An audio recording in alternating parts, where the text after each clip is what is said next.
When I was the chaplain at Birmingham Southern College, I loved to spend time with the students. And sometimes it was just playing games. Sometimes cornhole, sometimes soccer, sometimes ultimate frisbee. And the reason games were so important is because it oftentimes was just a way to be human with people.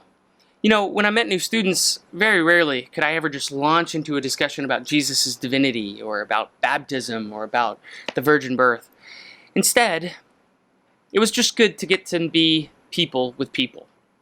I think Paul talks a little bit about this when he, in Romans chapter 12, invites Christians to the marks of true Christianity, what it truly means to follow Jesus. And I want to read a few of those verses right now.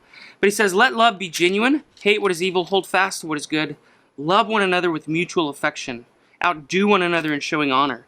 Do not lag in zeal, but be ardent in spirit and serve the Lord. Rejoice in hope, be patient in suffering, persevere in prayer, contribute to the needs of the saints, and extend hospitality to strangers." Just those verses right there, if we could pull those off, this world would be looking so much more like Jesus right now. But the good news is that we can do these things, that we can be people for each other. And so Paul goes a step further.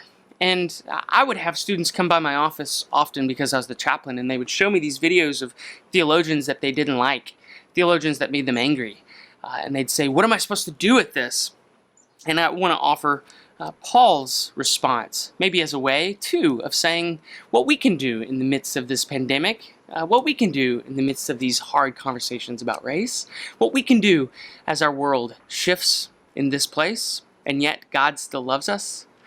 Hear Romans chapter 12, verses 14 through 21. It says, "Bless those who persecute you. Bless and do not curse them. Rejoice with those who rejoice. Weep with those who weep. Live in harmony with one another. Do not be haughty, but associate with the lowly, and do not claim to be wiser than you are. Do not repay anyone evil for evil, but take thought for what is noble in the sight of all. If it is possible, so far as it depends on you, live peaceably with all. Beloved, never avenge yourselves, but leave room for the wrath of God, for it is written, 'Vengeance is mine, I will repay,' says the Lord. No, if your enemies are hungry, feed them. If they are thirsty, give them something to drink, for by doing this you will heap burning coals on their heads. Do not be overcome by evil, but overcome evil with good."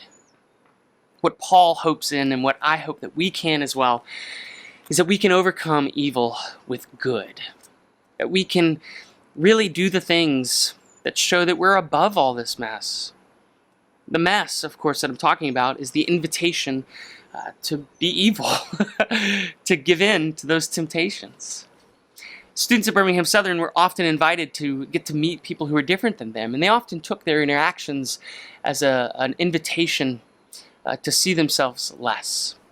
This is not about seeing each other less. This is about responding to God, responding to the love of Jesus Christ, and responding in a lot of ways to all the places we don't see the love of Jesus, by overcoming evil with good. I want to say it a little bit of a different way. You can probably find this on the internet, but really, if I want to summarize Paul right here, I could just say, don't be a jerk. Let's leave being a jerk, or whatever that might look like, to God. Let's just do what we are asked to do. Let's do what Jesus would do. We can do that.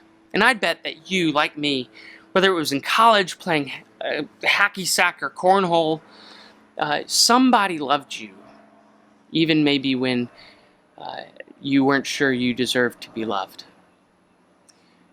I hope that you can do just that. May we overcome evil with good.